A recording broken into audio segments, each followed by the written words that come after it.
എല്ലാ ആളുകളും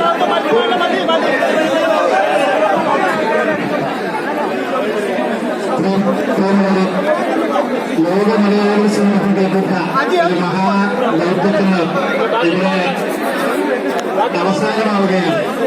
നമ്മുടെ പ്രിയങ്കരനായ അബ്ദുറഹീം കഴിഞ്ഞ 2 പതിറ്റാണ്ട് സൗദി അറേബ്യയിലെ ജയിലിൽ കഴിഞ്ഞ് ശിക്ഷാ കാലാവധി കഴിഞ്ഞ് ഇന്ന് നമ്മോടൊപ്പം ജീവിക്കാം. നമുക്കറിയാം അബ്ദുറഹീം അവിടെ സൗദി അറേബ്യയുടെ നിയമവ്യവസ്ഥയുടെ ഏറ്റവും വലിയൊരു ആനുകൂല്യം നേടിയാണ് അദ്ദേഹം ഇന്ന് നമ്മുടെ മുന്നിലെത്തിയിരിക്കുന്നത്. സൗദി അറേബ്യയോടുള്ള നമ്മുടെ കടപ്പാട് അങ്ങേയറ്റമാണ്. ഇന്ന് അബ്ദുറഹീം നമ്മോടൊപ്പം ഇരിക്കുന്നുണ്ടെങ്കിൽ സൗദി അറേബ്യ എന്ന രാജ്യത്തെയും ആ രാജ്യത്തെ ഭരണാധികാരികളോടും അവിടെയുള്ള ജനങ്ങളോടും ഞങ്ങൾക്കുള്ള കടപ്പാടും നന്ദിയും ഇവിടെ അബ്ദുറഹീമും അതുപോലെ തന്നെ അബ്ദുറഹീമിന്റെ ഉമ്മയും സഹോദരങ്ങളും അതുപോലെ ലോക മലയാളി സമൂഹവും ഇവിടെ സമർപ്പിക്കുകയാണ്. ഇതിനുവേണ്ടി കൈകോർത്ത് ഒരുപാട് പേരുണ്ട്. ആ കൈകോർത്തോടുള്ള നന്ദി എങ്ങനെ അറിയിക്കണമെന്നറിയില്ല.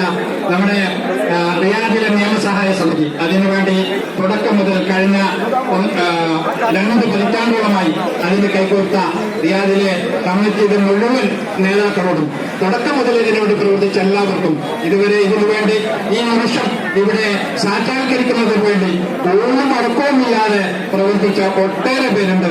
റിയാദിൽ വിവിധ സംഘടനാ പ്രതിനിധികളുടെ നേതാക്കൾ, അതുപോലെ തന്നെ നാട്ടിലെ കമ്മിറ്റി, നാട്ടിലെ അബ്ദുറഹീം ട്രസ്റ്റ് കമ്മിറ്റി ഒന്നും അടക്കവുമില്ലാതെ ഇവിടെ നമ്മുടെ 15 മില്യൺ റിയാൽ സ്വരൂപിക്കുന്നതിന് വേണ്ടി വളരെ ശാസ്ത്രീയമായ പ്രവർത്തനങ്ങളുമായി മുന്നോട്ട് പോയി. പിന്നെ പറയേണ്ടത് ഇവിടെയുള്ള ബഹുമാന്യരായ ബോച്ചയെ പോലുള്ള പ്രിയങ്കരായ വ്യവസായ പ്രമുഖർ നമ്മളോടൊപ്പം ചേർന്നപ്പോ നമ്മൾ ഒരു വേളയിൽ നമ്മൾ അഞ്ചു നിന്ന് പോയ നമ്മുടെ ഫണ്ട് റൈസിംഗ് വളരെ ഭംഗിയായി നമുക്ക് പൂർത്തിയാക്കാൻ സാധിച്ച അതിമനോഹര നിമിഷങ്ങളായിരുന്നു.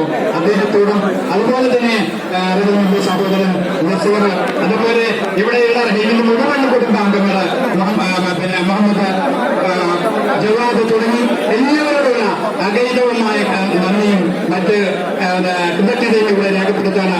റഹീമിന് നിങ്ങളോട് ഒരുപാട് പറയാനുണ്ട്, കൂടുതൽ പറയണമെന്നുള്ള ആഗ്രഹമുണ്ട്. റഹീമിനെ സംബന്ധിച്ചിടത്തോളം 2 പതിറ്റാണ്ടിന് ശേഷമാണ് അദ്ദേഹം ഇവിടേക്ക് വരുന്നത്. അതുപോലെ തന്നെ മീഡിയയുടെ പ്രവർത്തകർ, പ്രിയപ്പെട്ട പ്രവർത്തകർ വളരെ അദ്ദേഹത്തിന് ആവശ്യമായ സമയം നൽകണമെന്ന് വിനീതമായി അഭ്യർത്ഥിക്കുകയാണ് ഞാൻ റഹീമിന്. അതുപോലെ തന്നെ